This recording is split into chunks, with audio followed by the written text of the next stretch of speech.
Listen up, jerkface. This video was brought to you by bullymods.net.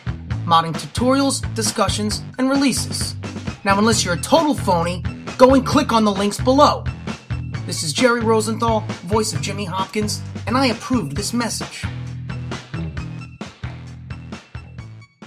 In March 2016, I published a video titled Bully 2, What Do You Want?, where I asked my audience what you guys would like to see featured in Bully 2 if it was to be made. The video received over 800 comments, so I sat down and read through all of them, noting down the ones I feel were the most appropriate and exciting to see in a sequel. Here are the 10 best ideas that I think would be amazing to see featured in Bully 2. Number 1. The return of Jimmy Hopkins.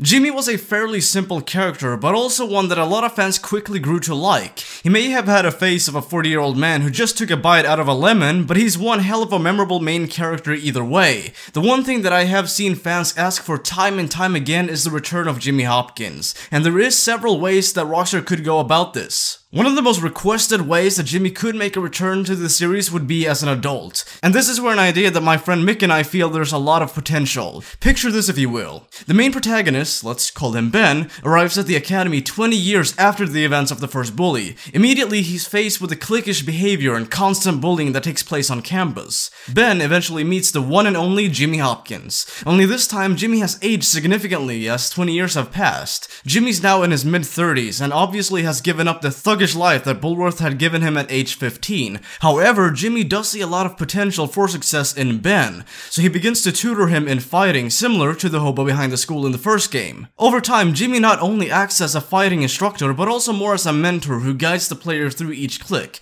Think of it as kind of Mr. Miyagi from Karate Kid. After the first chapter ends, tragedy hits our main protagonist Ben when he finds out that Jimmy has been accidentally killed by the preps who chased him to the old Bullworth Vale Dam, where he accidentally slips and falls to his death. Enraged and distraught, Ben sets out to get revenge on the preps and take full control over the town to stop the needless violence. Not only would Jimmy's death serve as a great influence for the main character to proceed throughout the storyline, but it would also add a lot of emotion to the game, not to mention that hardcore fans would be way more dedicated to beating the game if they were faced with the sudden death of a beloved main character. Number 2. A phone.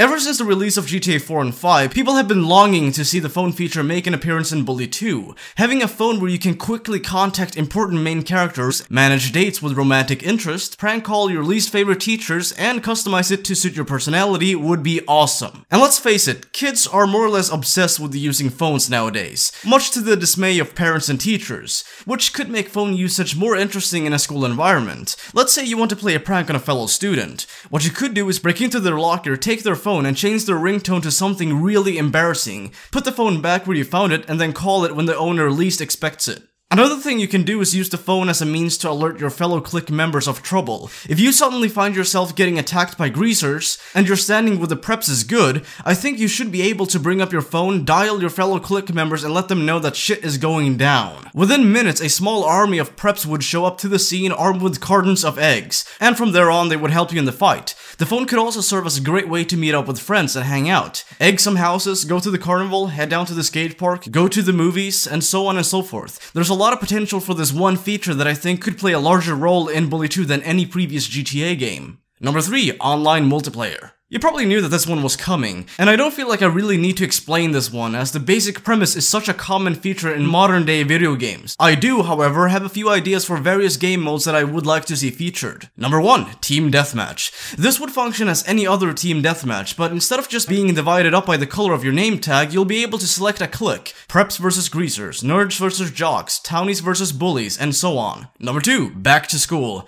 This one probably wouldn't be as popular as most of the other game modes, but I feel like this one could be fun if it's executed right. Imagine competing against fellow players during different classes. Who can dissect the frog quickest? Who can make the best bike before the time runs out? Who can spell the most words using a small amount of letters? Adding a competitive structure to classes in online mode would not only make attending class way more fun, but it would also serve as a fun thing to do when you don't feel like engaging in any fights or completing any other objectives. Just kick back, draw a nice portrait in art class, or cut open a piggy in biology class. Whatever is your sick heart's desire.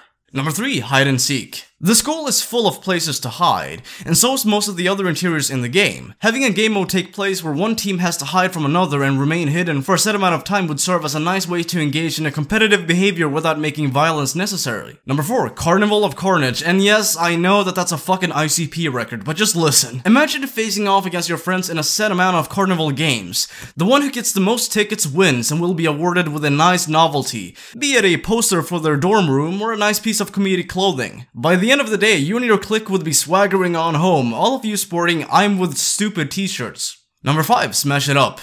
Titled after the mission Smash It Up that Zoe brings you on in the first game, this would serve as a fun minigame game mode for online multiplayer, wherein the main objective is to break as many things as possible in a small amount of time. Imagine dropping into a game with 31 other players. A timer begins to count down from 10. As it hits 0, you're all led into this big warehouse, wherein the sole objective is to break as many things as you can and cause the company owning the place as much cost and damages as possible. The one who causes the most damage wins. There is so much potential for online multiplayer that it would almost be shameful for Rockstar not to include it in the sequel. Number 4, a bigger map. As most of you already know by now, Bully really did not have a big map. In fact, it was fairly small, but full of detail and interaction. Having a larger map would not only make exploring it way more fun, but it would also enhance the experience that the player would have when engaging in other forms of activities, be it bike racing, completing errands, or simply just free roaming. Number 5, relationships. Having a good standing with your favorite clique is never a bad thing, but it can be a bit boring when you realize that all clique members seem to treat you the exact same way as their fellow clique members. Having a system put in place wherein your actions against individual clique members will affect their respective views on you would not only discourage the player from being a bully, but it would also make the player form bonds with favorable clique members and build slight resentment towards the not so likable ones. Let's say you met Damon in free roam. He says hi to you and you respond and strike up a friendly conversation with him. Eventually you part ways, but you acted so nicely towards him that he now respects you a bit more on a personal level, rather than just reflecting on what his fellow clique members think. Then later on you meet Dan, who does something that you take issue with. Maybe he's picking on Pete. So you approach him and tell him to knock it off. He takes a slight issue with this, but complies. Now your personal relationship with Dan will have been slightly tarnished because of this. He'll still back you up in fights, but it's obvious that his opinion on you has lowered. If you keep annoying Dan, then eventually he'll become reluctant to even assist you when you need his help the most. Having all of the characters' individual personalities play different roles in the system would also make it more interesting. Let's say you beat Fatty's high score in Consumo. At first, he may come off as a bit of a sore loser, but eventually he comes around and finally admits that, well, you're the better consumer. Alright, cool, fine, I won't do any more puns, sorry, shit. There's so much room for this unique and interactive relationship feature. Make it happen, Rockstar. Number 6, better graphics.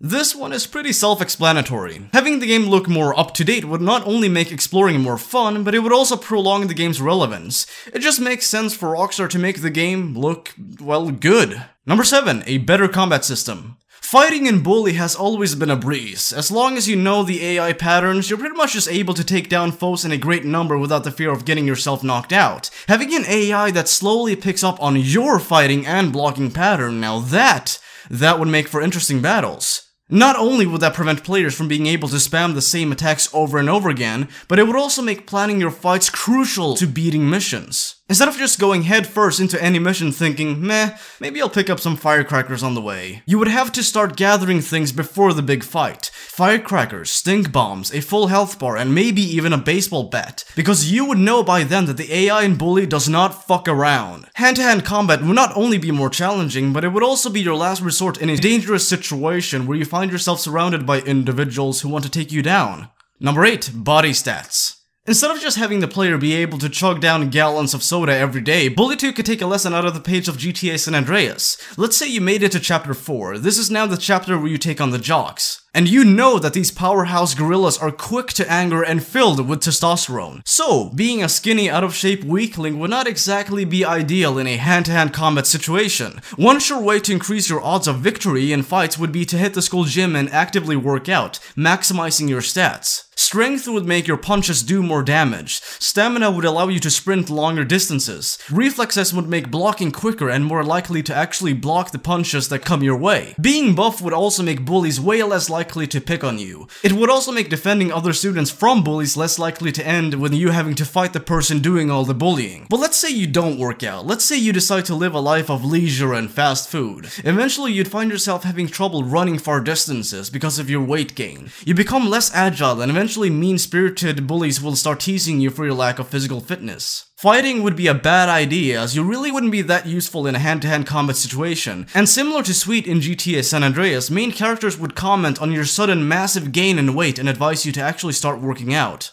Number 9. TV shows. If there's one thing that a lot of people, including yours truly, mindlessly engaged in during their playthroughs of GTA 5, it was watching a lot of television. Considering the massive amounts of TVs featured in the original Bully, having them actually be put to use, other than just being a means of trolling your fellow classmates, would be awesome. Let's say school day is just over. You leave class and head back to your dorm. It's not late enough to catch some Z's, so you decide to turn on the TV and see what mindless drivel corporate media America has to offer. Bully 2 could offer you a variety of different shows to watch. For example, BMTV, Bullworth Music Television, would serve as a parody of an old school MTV where the edgy and corny bands would play their music videos. BS Central, Bullworth Sports Central, would offer you a variety of sports ranging from football to boxing and swimming.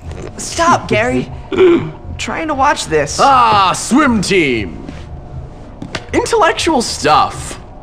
So, tell me, Petey, do you like watching the girls in their swimming costumes? Does that fuel your filthy little fantasies? Gary, just get out of the way. Oh, Marion, show me your breaststroke again. C.R.A.P, or C.R.A.P, constantly running animation program, would serve as the animation network, playing reruns of Princess Robot Bubblegum, Republican Space Rangers, Kung Fu Rainbow Laser Force, and Impotent Rage. Weazel News, Bullworth, would function as a local news station, a subcategory of Weazel News set in the small town of Bullworth, reporting the latest events, including, but certainly not limited to, mission-related activities. And finally, number 10, Shawn Lee. Shawn Lee's attention to detail and great skill in music, combined with his understanding of the type of game that Bully would eventually turn into, is what made Bully such a memorable game. So much so that Bully received GameSpot's award for Best Original Music. The great deal of variety of soundtracks, ranging from the upbeat Michael Jackson-esque fighting theme that the preps used, to the Revenge of the Nerds-inspired nerd fighting theme, to the droning but very catchy bassline featured in the free-roaming song, is one of many things that made Bully such a fun and memorable game. People just really like it, because, well, it's a kick-ass soundtrack. Bringing Shawn Lee back for round 2 over 10 years later would not only make the game as memorable, if not even more memorable than the first game. Thank you guys for watching this top 10 list of things the fans want in Bully 2. I plan on making my own list soon, so make sure to stay tuned for that. And if you're a diehard Bully fan like me, then I would recommend checking out my other videos. I upload on an almost daily basis and offer a large variety of different videos, ranging from machinimas to playthroughs, live streams, removed beta content, and much, much more. So, why not stick around? I'm sure you'll find something that strikes your fancy. Having that said, I hope you guys had fun watching this. Stay awesome. Peace.